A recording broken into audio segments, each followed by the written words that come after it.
Hello દોસ્તો, જય માતાજી, જય શ્રી કૃષ્ણ। આજે મેં 2 કપ મગની દાળ લીધી હતી।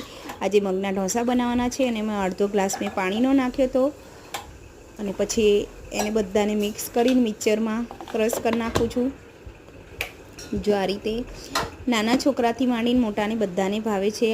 જો મેં બેટર તૈયાર કરી નાખ્યું છે અને ડાયાબિટીસવાળા માટે તો બેસ્ટમાં બેસ્ટ છે આ, કેમકે એ લોકો ચોખાના ઢોસા ખાય છે એના કરતાં સારા છે। જો મેં સોડા નાખી દીધા હતા આની મેં થોડા મીઠું, મરચું, હળદર। તમને અમુક શાકભાજી ભાવતા હોય કેમ કે ગાજર છે, પછી કોબીજ છે, જે રીતે બધા શાકભાજી ભાવતા હોય એ પણ નાખી શકાય, પણ મારે નાના બાળકો માટે બનાવવાના હતા એટલે એ લોકોને ઓછું ભાવે એટલે મેં ખાલી એમ સાદા જ બનાવ્યા હતા। ચીઝ, પનીર ને બધું નાખીને જો આ રીતે બનાવી નાખ્યા હતા, કેમકે મારે લંચ બોક્સમાં ભરવાના હતા નાના છોકરાઓને, મારા કાનાને યસુ માટે, અને એના પપ્પાને સવારમાં નાસ્તામાં પણ આપી દઉં છું આ રીતે।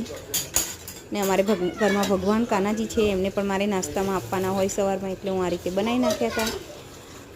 જો આમાં મેં સોસ નાખી દેવાનું અને એકદમ કડક મસ્ત ક્રિસ્પી થાય છે।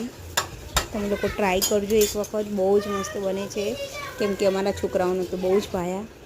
મેં આમાં થોડુંક ટામેટા સોસ નાખી દીધું હતું અને ઉપર પનીર અને ચીઝ છીણી નાખ્યું છે। જો આ રીતે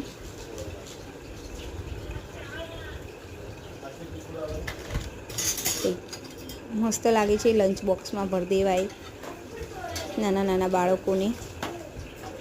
જો સારા લાગે હોય તો લાઈક, સબસ્ક્રાઈબ મારી ચેનલ। જય દ્વારકાધીશ।